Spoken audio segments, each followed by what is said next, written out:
নমস্কার, আমি অমিত কুমার মণ্ডল, পূর্ব বর্ধমান জেলার কিষাণ কংগ্রেসের সাধারণ সম্পাদক। আর সবচেয়ে বড় পরিচয়, আমি একটা কংগ্রেস কর্মী, ক্ষুদ্রতম কর্মী।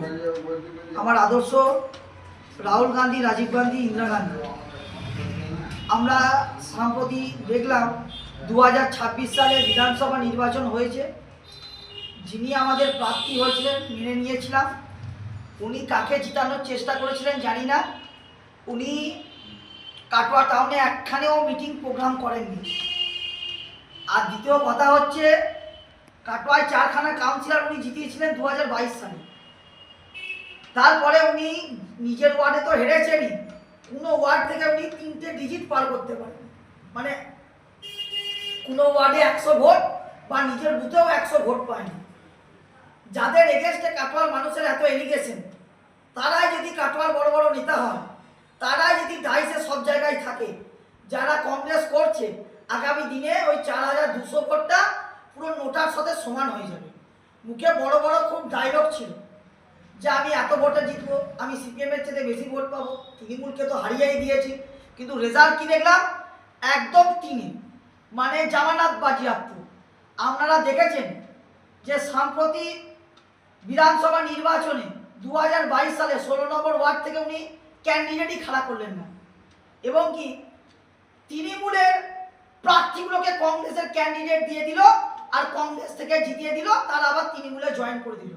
এসব যদি দল মেনে নেয়, আগামী দিনে ভাইপোকে বলবো যেখানে উনি প্রার্থী দেবেন সেখানে নির্দল প্রার্থী দাঁড় করাবো, এবং কি উনি যেই ওয়ার্ডে দাঁড়াবে কাটোয়া বিধানসভায়, উনি যদি তার আগে আমাকে পুলিশের সাথে সেটা করে যদি অ্যারেস্ট করতে পারে তো ভালো কথা। নাহলে উনি যেই ওয়ার্ডে দাঁড়াবেন সেই ওয়ার্ডে আমি প্রার্থী হব, নির্দল প্রার্থী, আর ওনার দায়িত্ব আমি নেব। কংগ্রেসটাকে বিক্রি হতে দেবো না। এর আগেও কংগ্রেসটাকে উনি বিক্রি করেছিলেন তৃণমূলের হাতে। ইদানিং দেখলাম যে অনেকজন ভালো তৃণমূল কি নব্য তৃণমূল হয়ে গেছে। আবার কংগ্রেসটা যাতে ডাইভার্ট না হয়ে যায়, সেটা আমি আর হতে দেবো না।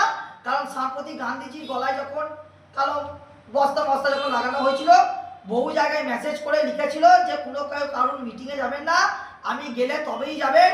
এবং কি টোটো ইউনিয়নদের বলেছিল যে তোমরা বিজেপির সিম্বল লাগিয়ে নাও বা দাঁড়িয়ে দাঁড়িয়ে দলটা যেইভাবে তৃণমূলটাকে কংগ্রেসটাকে শেষ করেছিলেন তৃণমূলের কাছে, সেইভাবেও ইদানিং যেটুকু কংগ্রেসটা কাটোয়ার বুকে বেঁচে আছে সেইটুকুও শেষ করে দেবে। আমি এইটুকু জেলা নেতৃত্ব এবং প্রদেশ নেতৃত্বকে বলবো, 21শে জুলাই আপনারা শহীদদের নির্দেশে তর্পণ করছেন। এরকম যদি চোর ছাচর গাটপাট দিক নিয়ে আপনারা যখন শহীদ মিনার নিয়ে যাবেন আর কাটোয়ার মুখ যখন করবেন, আপনি 4200 পেয়েছেন, সামনে বছর ওটা অর্ধেক ভোট হয়ে যাবে। আর উনি যদি ভাবেন যে আমার কাকা বা আমার চাচা, আমার ভাইপো বা আমাকে জিতাবে, কোনো ওয়ার্ডে উনি 3 ডিজিট ভোট পাবেন না। সেই দায়িত্ব আমি নিয়ে বলছি। এবং কি কাটোয়ার মানুষ কোনো জায়গায় ওনার নামে ভালো কথা বলেন না।